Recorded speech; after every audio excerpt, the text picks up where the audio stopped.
Praise the Lord, God's morning again. एक और सुबह, प्रभु की स्तुति हो। 5 पुस्तकें पेंटाटुक हमने ख़त्म किया है अभी तक पुराने नियम में से। नए नियम की तो पूरी पुस्तकें हमने पढ़ी, 27 पुस्तकें। और आप में से जिन्होंने नहीं पढ़ी हैं, आप दोबारा से रिसर्च कीजिए, थोड़ा देखिए और आपको पूरा जो है न्यू टेस्टमेंट आपको मिलेगा। लेकिन अब जब बात करें हम पुराने नियम की, तो हमने उत्पत्ति से शुरुआत की और 5 अध्याय समाप्त किए। आज हम पढ़ेंगे यहोशू की पुस्तक का भूमिका, इंट्रोडक्शन। ये भूमिका बहुत ज़रूरी है। मैं ये शब्द बार बार बोलता हूँ तो थोड़ा सा मुझे अजीब लगता है। बहुत ज़रूरी है, बहुत ज़रूरी है, पर है तो है यार ज़रूरी। और दैट इज़ व्हाट, अगर ये पुस्तक को समझना है तो इसके भागों को भी समझना ज़रूरी है। तो आइए शुरुआत करते हैं। सिर्फ 4-4.5 लाइन है इसमें और ये हमें बताएगा कि इस पुस्तक में हमें क्या मिलेगा। अगर आपको ये समझ में आ जाए तो आपको बहुत सारी बातें, मतलब ये समझिए, अगर आप एक मूवी देखने बैठे हैं और आपको पता चल जाए कि मूवी की कहानी क्या है, उसका सारांश आपको पता चल जाए जो कि 2 या 4 लाइन का हो कि व्हाट एग्जैक्टली पूरी मूवी में होगा क्या। तो यहाँ यहोशू के बारे में बात हो रही है और ये 6ठी पुस्तक है पुराने नियम की। यहोशू की पुस्तक में मूसा के उत्तराधिकारी यहोशू के नेतृत्व में कनान देश पर आक्रमण का वर्णन मिलता है। जैसा कि परमेश्वर ने कहा, हमने शायद आई बिलीव चैप्टर 33 में पढ़ा था कि परमेश्वर ने कैसे मूसा को जो है जिम्मेदारी दी कि बोले कि ऐसा है कि मूसा, अब ज़्यादा दिन तू चलने वाला नहीं है, तेरा समय बहुत पूरा हो चुका है, तू इससे आगे नहीं जाएगा और अब ये तेरा आखिरी पड़ाव है, यहाँ पर तू अपना उत्तराधिकारी घोषित कर। परमेश्वर ने उसे बताया कि उत्तराधिकारी कौन होगा।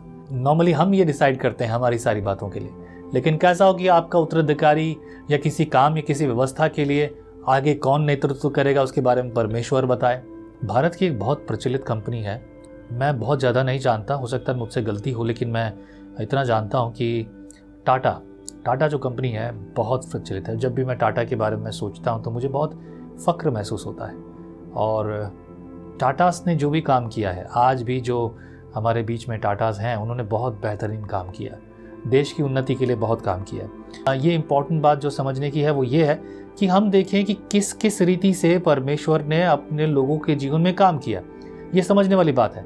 अब इसे समझने के लिए आपको और मुझे इस बात पर ध्यान देना ज़रूरी है जब हम पवित्र शास्त्र पढ़ते हैं। तो यह यहोशू की पुस्तक, उसमें जो पहला जो ये भाग है लिखा है, यहोशू की पुस्तक में जो हम देखते हैं मूसा के उत्तराधिकारी के लिए यहोशू का नेतृत्व कैसा रहा, वो हम इसमें देखेंगे। इसके बाद इस पुस्तक में वर्णित महत्वपूर्ण जो घटनाएं हैं वो क्या क्या है। पहली जो घटना है वो यरदन नदी का पार करना, यरीहो की पराजय। पहली चीज, यरदन नदी को कैसे पार किया। दूसरा, यरीहो को पराजय।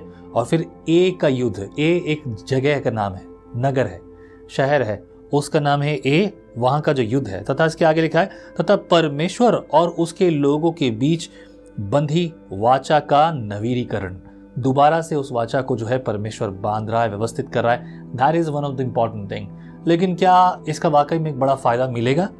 और ये वाचा का नवीनीकरण जो हो रहा है वो किस कारण से हो रहा है, दोबारा से ये क्यों किया जा रहा है, इसके बारे में भी सोचना और समझना इस पुस्तक में आपको मिलेगा। इसके बाद हम इस पुस्तक के प्रसिद्ध भागों में से यह एक भाग क्या है, आज चुन लो कि तुम किसकी सेवा करोगे।